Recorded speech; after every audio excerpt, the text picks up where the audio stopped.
Hello students. जैसा कि पिछली क्लासेस में हम देख चुके थे कि दशमक यानी कि डिसाइल्स को सॉल्व करने के लिए किन किन फॉर्मूलाज की आवश्यकता होती है। आज की क्लास में हम देखेंगे कि किस प्रकार से डिसाइल्स को इंडिविजुअल सीरीज में, डिस्क्रीट सीरीज में और कंटिन्यूअस सीरीज में सॉल्व करते हैं। तो चलिए शुरू करते हैं हम आज की क्लास। सो स्टूडेंट्स, यहाँ पर जो हमें क्वेश्चन हमने लिया है, इस क्वेश्चन में हमको D5 फाइंड आउट करना है। जैसा कि मैंने लास्ट क्लास में आपको बताया था कि डिसाइल्स को हमेशा D0 से लेकर के और या इसको हम D1 से लेकर के और D9 तक कैलकुलेट करते हैं। तो यहां पर आपको सबसे पहले इस बात का ध्यान रखना है कि जितनी भी वैल्यूज आप यहां पर फाइंड करते हैं वो 1 से लेकर यानी कि D1 से लेकर डिसाइल्स 1 से लेकर के डिसाइल्स 9 तक आपको कैलकुलेट करना है। और जो डिसाइल्स होता है, डिसाइल्स में का सीधा सा मतलब होता है कि आपको जो सीरीज दी गई है उस सीरीज का 10th पार्ट आपको निकालना है। ठीक है, जब भी हमें इंडिविजुअल सीरीज का क्वेश्चन डिसाइल्स में सॉल्व करना हो तो सबसे पहले तो आपको यह देखना है कि आपको कौन सा डिसाइल फाइंड आउट करना है। उसके बाद आपको जो फॉर्मूला यूज करना है वो आप यहां पर यूज करेंगे। इस मान लीजिए कि इस क्वेश्चन में हमें D5 निकालना है, तो D5 का जो फॉर्मूला होता है वो क्या होता है, D5 5n plus 1 divide by 10 और यहां लिखेंगे आप TH आइटम। अब यहां पर सबसे पहला जो सवाल है वो ये है कि आखिर n क्या है। तो इंडिविजुअल सीरीज में हमेशा n का मतलब होता है नंबर ऑफ वैल्यूज। जितनी भी वैल्यूज हमको यहां पर दी गई हैं, इनका ये कितनी वैल्यूज आपको यहां दी गई हैं उनकी संख्या आपको यहां पर लिखनी होती है। तो यहां पर आप अपनी सुविधा के लिए आप इस प्रकार से भी लिख सकते हैं ऐसे, n is equal to number of values. ठीक, अब देखिए इतना कर लेने के बाद अब हम अपने क्वेश्चन को सॉल्व करना स्टार्ट करते हैं। तो D5 निकालने के लिए हमारा फॉर्मूला है 5 ब्रैकेट, इसके अंदर है n प्लस 1 डिवाइड बाय 10 और TH आइटम। तो अब यहां पर हम अपनी वैल्यूज को काउंट करते हैं। देखिए 1 2 3 4 5 6 7 8 9 10। ठीक है, एक बार फिर से काउंट कर लीजिएगा, 1 2 3 4 5 6 7 8 9 10। तो यहां पर हम अपनी वैल्यूज क्या रखेंगे, देखिए D5 5 10 प्लस 1 डिवाइड बाय 10 और यहां लिखेंगे TH आइटम। अब इसको सॉल्व कीजिएगा तो देखिए यहां पर हो जाएगी वैल्यू कितनी आपकी, ये हो जाएगी 11 डिवाइडेड बाय 10 और यहां पर इसको जब आप सॉल्व करते हैं तो यहां पर आपको वैल्यू मिलेगी 1.1। तो यहां पर आपको मिली वैल्यू 1.1। तो जब 1.1 को जब आप मल्टीप्लाई करेंगे 5 से तो यहां आपको वैल्यू मिलेगी 5.5। मतलब हमारा जो D5 है वो क्या है, 5.5। ठीक है, अब यहां पर एक कंफ्यूजन वाली स्थिति ये बनती है कि हमारा D5 जो आया है वो आया है 5.5। 5.5 आने का मतलब है कि या हमारी वैल्यू ना तो पूरी तरफ से 5 है और ना ही पूरी तरह से 6 है। तो अब ऐसी कंडीशन में क्या करना चाहिए, तो ऐसी कंडीशन में आपको यह करना होता है कि सबसे पहले आपको अपनी फिफ्थ वैल्यू को देखना है। फिफ्थ वैल्यू कौन सी है, देखिए ये आपकी फर्स्ट वैल्यू है, ये सेकंड, ये थर्ड, फोर्थ एंड फिफ्थ। ठीक है, तो यहां पर फिफ्थ वैल्यू को आप नोट कीजिएगा 45 और सिक्स्थ वैल्यू, क्योंकि ये बीच का जो आपको आंसर मिला है ना 5.5, ये ना तो पूरी तरह से 5 ही है और ना ही पूरी तरह से 6 है। तो यहां पर सिक्स्थ वैल्यू कौन सी है हमारी, 50। तो इसको भी आप यहां पर नोट कर लीजिएगा। ठीक है, अब इसके बाद क्या कीजिएगा, आप इन दोनों को ऐड कीजिए। तो जब आप इन दोनों को ऐड करते हैं तो यहां हमें आंसर मिलता है 95 और इसको डिवाइड कर देना है आपको 2 से। ये आपने इसको 2 से डिवाइड कर दिया तो यहां जो हमको वैल्यू मिलेगी वो क्या मिलेगी, 4, यहां 47.5। ओके, ये हमारा D5 यहां पर इस प्रकार से आपको कैलकुलेट करना होगा। आंसर हमने निकाला है। इस आंसर में हमारे पास सबसे बड़ा कंफ्यूजन वाली स्थिति कौन सी थी? सबसे बड़ी कंफ्यूजन वाली स्थिति ये थी कि जो D5 है, जो हमने फाइंड आउट किया है अपने फॉर्मूले से, वो 5 ना तो पूरी तरह से 5 है और ना ही पूरी तरह से 6 है। तो जब भी ऐसे क्वेश्चन आपको आ जाए और उसमें अगर कोई वैल्यू इस प्रकार से डेसिमल फ्रैक्शन के साथ में अगर आ रही है, तो वहां पर आपको देखना है कि आपका फिफ्थ या सिक्स्थ जो भी आइटम है, फिफ्थ आइटम कौन सा है और सिक्स्थ आइटम कौन सा है। ठीक है, तो हमने यहां पर सिर्फ वही देखा कि हमारा फिफ्थ आइटम जो था उसको हमने नोट किया और सिक्स्थ आइटम को नोट किया, और दोनों ही आइटम्स को हमने ऐड करके 2 से इसको डिवाइड कर दिया। तो जो ही वैल्यू हमको मिली, ये क्या है? हमारा D5 है। ठीक है, अब आप इसको फटाफट से नोट कर लीजिएगा। इसके बाद हम देखेंगे कि डिस्क्रीट सीरीज में किस प्रकार से हम डिसाइल्स को फाइंड आउट करते हैं। सो स्टूडेंट्स, अब हम यहां पर निकालने वाले हैं अपने डिस्क्रीट सीरीज के क्वेश्चन का आंसर। और यहां जो हमें क्वेश्चन दिया गया है वो दिया गया है find D7 from the following data. यहां पर आपको यहां पर इस क्वेश्चन में ये डेटा आपको दिया गया है। इस डेटा से आपको अपना D7 डिसाइल्स, 7th डिसाइल्स आपको यहां पर निकालना है। कैसे निकालेंगे? देखिए, बहुत ही इजी है। सबसे पहला काम हमेशा की तरह आपको क्या करना है? अपना फॉर्मूला यहां पर नोट कर लेना है। तो D7 is equal to 7n plus 1 divide by 10, यहां लिखना है आपको TH आइटम। ओके, अब यहां पर क्या करेंगे आप? सबसे पहले आपको काम ये करना है कि इस फ्रीक्वेंसी, जो फ्रीक्वेंसी आपको यहां दी गई है, इस फ्रीक्वेंसी से आपको अपना CF तैयार करना है, मतलब कम्युलेटिव फ्रीक्वेंसी तैयार करना है। तो किस प्रकार से करेंगे? तो फर्स्ट वैल्यू को आपको यहां पर पुट कर लेना है। ठीक है, इसमें ऐड करना है आपको नेक्स्ट वैल्यू को। तो नेक्स्ट वैल्यू क्या है? 4। तो ये कितना हो गया आपका? 6। यहां पर इसको ऐड करेंगे, ये हो जाएगा 9। 9 में 0 को ऐड करेंगे, ये हो जाएगा 9। और जब 9 में 1 को ऐड करेंगे तो ये हो जाएगा 10। ठीक है, अब यहां पर सबसे पहले हमें ये क्रॉस वेरीफाई करना है कि यहां पर जो CF की लास्ट वैल्यू आई है, क्या इतना ही हमारा फ्रीक्वेंसी का टोटल है या नहीं है। तो उसके लिए सबसे पहले फ्रीक्वेंसी को आप टोटल कीजिएगा। तो देखिए, जब उसको टोटल करते हैं तो आपको आंसर मिलता है 2 और 4 6 9 एंड 10। ठीक है, तो इस प्रकार से हम ये कह सकते हैं कि हमने जो फ्रीक्वेंसी तैयार की है, ये फ्रीक्वेंसी, ये हमारी कम्युलेटिव फ्रीक्वेंसी, ये एकदम सही है। और अब हम इस क्वेश्चन को सॉल्व करेंगे। ठीक है, तो अब देखिए, यहां पर जो हमें वैल्यू, यहां हमारा जो फॉर्मूला है, इस फॉर्मूले में हम वैल्यूज को पुट करते हैं।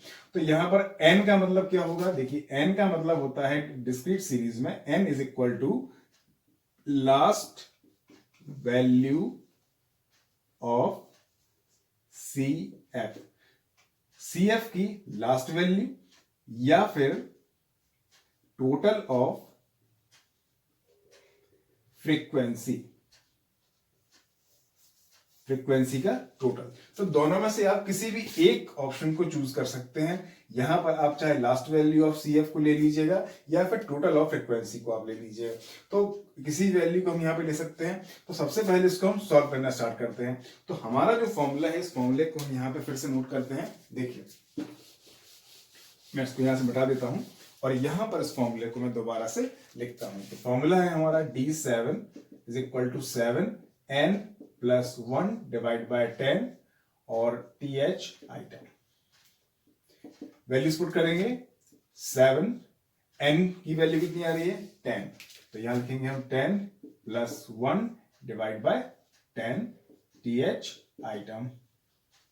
उसके बाद यहां ऐड करते हैं 10 प्लस 1 11, डिवाइड करेंगे 10 से TH आइटम। अब देखिए, यहां पर अब जब आप इसको डिवाइड करते हैं तो ये मिलता है आपको आंसर यहां पे कितना? 1.1। और जब आप 7 से मल्टीप्लाई शो करते हैं तो यहां मिलेगा आपके लिए आंसर 7.7। तो एक तो ये तरीका है आपके पास कि आप चाहें तो इस जो आपको D7 यहां मिला हुआ है, इस D7 में या तो आप इस वैल्यू को 7 ही मान लें या फिर जो आंसर आया है इसको आप 8 मान लें। क्यों? क्योंकि यहां जो डेसिमल फ्रैक्शन है ये पॉइंट या डेसिमल 5 से या 0.5 से ऊपर है, ज्यादा है। तो या तो हम इसको 7 ही मान लें या इसको हम 8 मान लें। तो ये आपकी चॉइस है। मेरी तरफ से मैं आपको सजेस्ट करूंगा कि आंसर जो हमारा आया है 7.7, इसको आप 8 मान लीजिए कि हमारा जो D7 आया है ये कितना आया है, D7 इज इक्वल टू 8। ठीक है। अब देखिए, अब हमें ये फाइंड आउट करना है कि हमारा D7 यहां इसका प्लेस क्या है। तो देखिए यहां हमारा प्लेस हमें चूज करने के लिए हम इसे CF में फाइंड आउट करते हैं कि हमारी वैल्यू कहां पर फिट हो सकती है।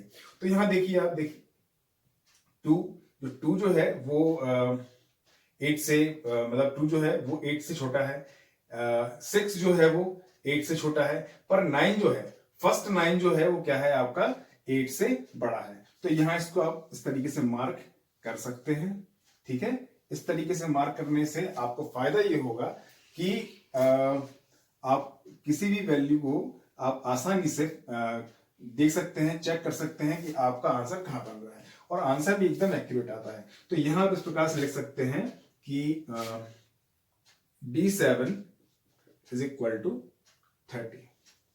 ठीक, अब आप कहेंगे साहब हमारे पास तो दो आंसर हो जाएंगे, एक ये वाला आंसर भी हो जाएगा, एक ये वाला भी हो जाएगा, और एक ये वाला भी हो जाएगा। तो देखिए यहां पर ये फर्स्ट आंसर है, ये मैंने आपको, ये वो कंडीशन है जब आपने 7 का मल्टीप्लीकेशन कहां किया है, 1.1 से किया है, और ये आपको आंसर मिला है कितना, 7.7। ठीक है, और यहां पर हमने, ये वो आंसर है जिसमें हमने ये माना है कि 7.7 को हम आंसर नहीं मानते हैं, हम किसको मानते हैं, 8 को मानते हैं। आप चाहें तो 7 भी ले सकते हैं, आप चाहें तो 8 भी ले सकते हैं, ये आपकी चॉइस है। अगर आप 7 लेंगे तो भी ये गलत नहीं है, 8 भी अगर आप लेते हैं तो भी गलत नहीं है। ठीक है, तो मैंने यहाँ पे क्या लिया है, D7 को लिया है 8। अब D7 को हमने यहां पर प्लेस कराया है, और यहां जो हमने जिस CF में हमने यहां पर इसको मार्क किया है, इसके ठीक सामने वाला आइटम, ठीक सामने वाला आइटम जो है ये क्या बनता है हमारा, D7। ठीक है, तो इस प्रकार से हमारा D7 जो है वो क्या है, 30 है। तो आप अपनी सुविधा अनुसार डेसिमल फ्रैक्शंस को एडजस्ट कर सकते हैं, और अगर आपको लगता है कि आपका डेसिमल फ्रैक्शंस कहीं गलत ना हो जाए, या आपका आंसर गलत ना हो जाए, तो इसका एक बहुत ही अच्छा तरीका है, आप यहां पर लिख सकते हैं अप्रॉक्स। ठीक है, अप्रॉक्स लिखने से ये होता है कि लगभग आप ऐसा मान सकते हैं कि मैंने इसको क्या मान लिया है, 8 मानना है या 7 मानना है। तो फटाफट से आप इसको नोट कीजिएगा। इसके बाद हम करने वाले हैं कंटिन्यूअस सीरीज का क्वेश्चन, और कंटिन्यूअस सीरीज के क्वेश्चन में हम देखेंगे कि उसे किस प्रकार से सॉल्व किया जाता है। तो स्टूडेंट्स, अब हमने यहाँ पर जो क्वेश्चन लिया है ये कंटिन्यूअस सीरीज का क्वेश्चन है, और इस क्वेश्चन को हम सॉल्व करेंगे। और यहाँ इस क्वेश्चन में हमको D6 निकालना है, मतलब 6th डिसाइल्स हमको यहाँ पर निकालना है, छठवां दशमक हमको यहाँ पर निकालना है। किस प्रकार से निकालेंगे, सबसे पहले हमें यहाँ पर अपने इस क्वेश्चन में अपनी इस फ्रीक्वेंसी के साथ में एक कम्युलेटिव फ्रीक्वेंसी तैयार करनी है, और उसके बाद हम फॉर्मूले देखेंगे किस प्रकार से आपको फॉर्मूले इसमें अप्लाई करने हैं। तो सबसे पहला काम, कम्युलेटिव फ्रीक्वेंसी बनाएंगे। पहली वैल्यू ज्यों की त्यों आपको बाहर रखनी है, फिर उसमें ऐड करना है नेक्स्ट वैल्यू को। नेक्स्ट वैल्यू कितनी है आपकी, 11, यहां हो जाता है 16। इसके बाद जब इसको आप ऐड करेंगे तो ये हो जाएगा 42। 42 में जब आप 21 को ऐड करेंगे तो ये हो जाएगा 63, और 63 में जब आप 7 को ऐड करेंगे तो ये हो जाएगा आपका 70। इसको एक बार क्रॉस वेरीफाई करेंगे हमारी कम्युलेटिव फ्रीक्वेंसी एकदम सही बनी है या नहीं। तो उसके लिए सबसे अच्छा तरीका है कि हम फ्रीक्वेंसी का करते हैं टोटल। तो देखिए 5 and 6 and 12, 13, और ये हो जाता है 20, 0, और 2, 4,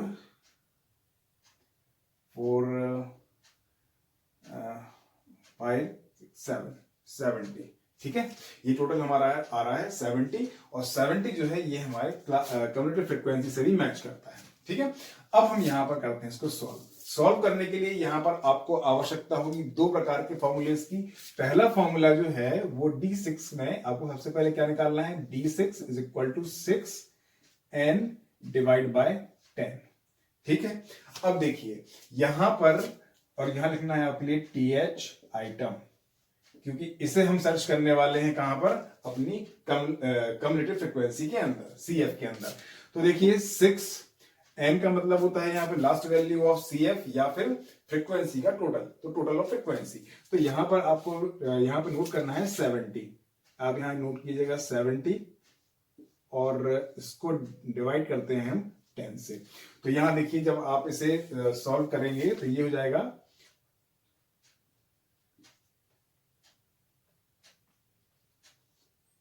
420 डिवाइड बाय 10, ठीक है। और यहां पर लिखेंगे आप टी एच आइटम, ये आपको साथ में लेके चलना है। टी एच आइटम हमेशा साथ में लेके चलना है, क्योंकि इसी से ही मालूम चलता है कि हमें किस वैल्यू को यहाँ पर चेक करना है, ठीक है। तो देखिए इसको आप डिडक्ट करेंगे तो ये हो जाएगा 42। 42nd आइटम जो है ये आपका क्या बनेगा, आइटम ये बनेगा आपका D6, ठीक है। तो देखिए ये जो वैल्यू आई है ये 42। अब इस 42 को हम सर्च करते हैं कि इस पूरी CF में 42 कहां आ रहा है। तो देखिए या कहां बनेगा, तो देखिए 5 जो है 42 से छोटा है, 16 भी 42 से छोटा है, पर 42 जो है वो एक्यूरेटली यहां पर आपको मिल रहा है, ना बड़ा ना छोटा। तो यहां पर क्या करेंगे, आप इसको मार्क कर लेंगे, इस प्रकार से आपको मार्क कर लेना है। मार्क करने के बाद अब हमें यहां पर अप्लाई करना है डेसाइल्स का सेकंड फॉर्मूला। और सेकंड फॉर्मूला क्या है, तो देखिए सबसे पहले आपको क्या करना है कि हम अपने सेकंड फॉर्मूले को यहां अप्लाई करेंगे।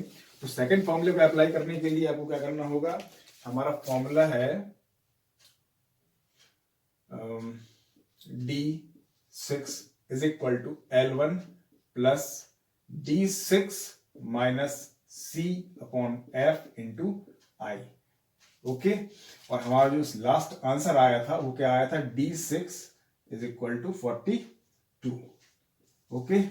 अब देखिए अब यहां पे क्या करेंगे, आप वैल्यूज को पुट करेंगे। तो L1 कितना है, देखिए यहां पर हर क्लास इंटरवल का कंटिन्यूअस सीरीज में दो पार्ट होते हैं। पहला पार्ट होता है L1, दूसरा होता है L2।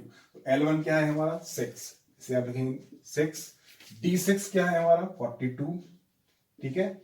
अब आपका क्वेश्चन होगा कि C क्या होगा। तो देखिए C यहां पर हम मानेंगे किसको, जहां पर हमने वैल्यूज को यहां पे मार्क किया है, इसके ठीक ऊपर वाला जो CF है इसे हम क्या मानते हैं, C मानते हैं। और यहां पर फ्रीक्वेंसी के नीचे जहां हमने ये मार्क किया हुआ है इसे हम मानते हैं F। अब यहां पर वैल्यूज को पुट कीजिएगा, तो C कितना है 16, यहां पर आप 16 लिखिए। 16 के बाद अब आपको यहां क्या करना है, यहां पर आपकी फ्रीक्वेंसी कितनी आ रही है 26 इंटू आई का मतलब होता है L2 माइनस L1। तो देखिए L2 माइनस L1, जरूरी नहीं है कि हर क्लास इंटरवल की दो वैल्यूज के बीच का डिफरेंस इक्वल ही हो। हमें सिर्फ ये मैटर करना है, हमें सिर्फ ये देखना है कि हमारा L2 जो है वो L1 से मैच करना चाहिए। तो देखिए हर जगह पर हमारा L2 जो है वो L1 से मैच कर रहा है, ठीक है। अब यहां पर हमारा L2 माइनस L1 कितना होगा, तो देखिए 12 माइनस 6 करते हैं आप, तो ये हो जाता है 6। अब इसको आपको सॉल्व कर लेना है। 6 यहां इसको आप माइनस करेंगे तो यहां मिलेगा आपके लिए कितना 26 इंटू 6 डिवाइड बाय 26। अब इसको हम सॉल्व करते हैं, तो देखिए हमारा तो आंसर हमको मिलता है 156। तो 6 प्लस 156 डिवाइड बाय 26।